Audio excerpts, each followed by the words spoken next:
Weather update tayo mga kapatid. Mula sa tatlo, isa na lamang po ang bagyo na medyo may kalapitan sa ating area of responsibility. Yung dating bagyong Neneng, tuluyan na po yung nalusaw after mag-landfall dyan sa may southeastern China.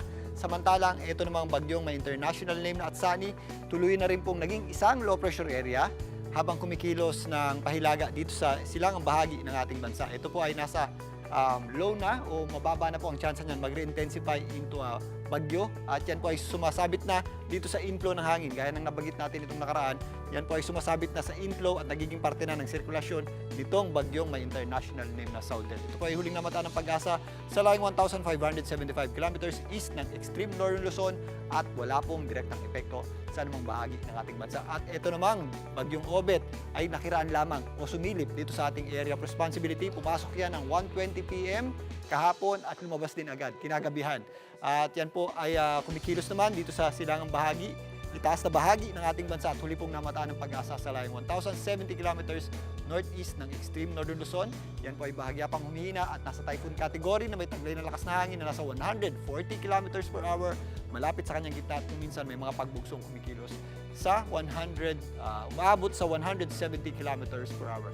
Yan po ay kumikilos, pahilagang kaluran sa bilis na 20 kilometers per hour at inaasahan nga natin na babaybay niyan itong itaas na bahagi nating bansa, itong southern portion ng Japan habang papunta dito sa area ng southeastern China, doon sa area na pinuntahan ng dating bagyong Neneng. At habang kumikilos po yan dito sa itaas na bahagi nating bansa, yan po ay unti-unting magpapalakas pa ng ating habagat o southwest monsoon. Sa ngayon, ramdam na po natin yan sa malaking bahagi ng Luzon, particularly sa kanlurang bahagi nito at mas madadagdagan pa po yung ating mga pagulan na mula Thursday, lalong-lalo na sa Friday hanggang sa papasok na weekend, particularly dito sa kanlurang bahagi ng ating bansa. Sa ngayon, yung ating concentration ng mas madalas na pagulan ay nandito sa areas ng Zambales at Bataan. Posible rin yung ating mga kalat-kalat na pagulan sa ilang bahagi ng Ilocos Region, including La Union at Pangasinan. Maulap din ang panahon natin sa mga kabundukan ng Cordillera, including Benguet at Baguio City. Doble ingat po tayo dyan dahil prone po yan sa mga flash floods and landslides, lalong-lalo na kapag meron tayong thunderstorms. Ang malaking bahagi ng Central Luzon, nagsisimula na rin maging maulap ang panahon at ramdam na rin natin na mahangin yung ating conditions.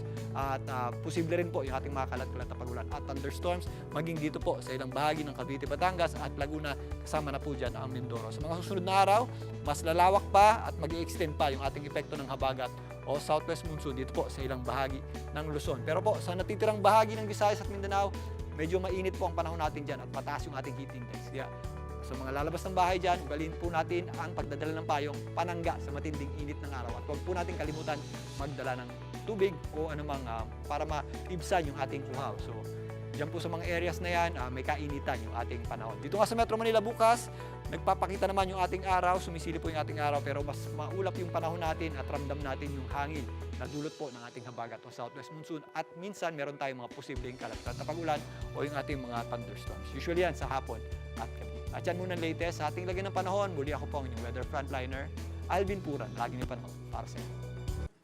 Mga kapatid, Julius Babaw po. Para sa komprehensibo at makabuluhang balitaan at talakayan, mag-follow at mag-subscribe na sa social media pages ng News 5.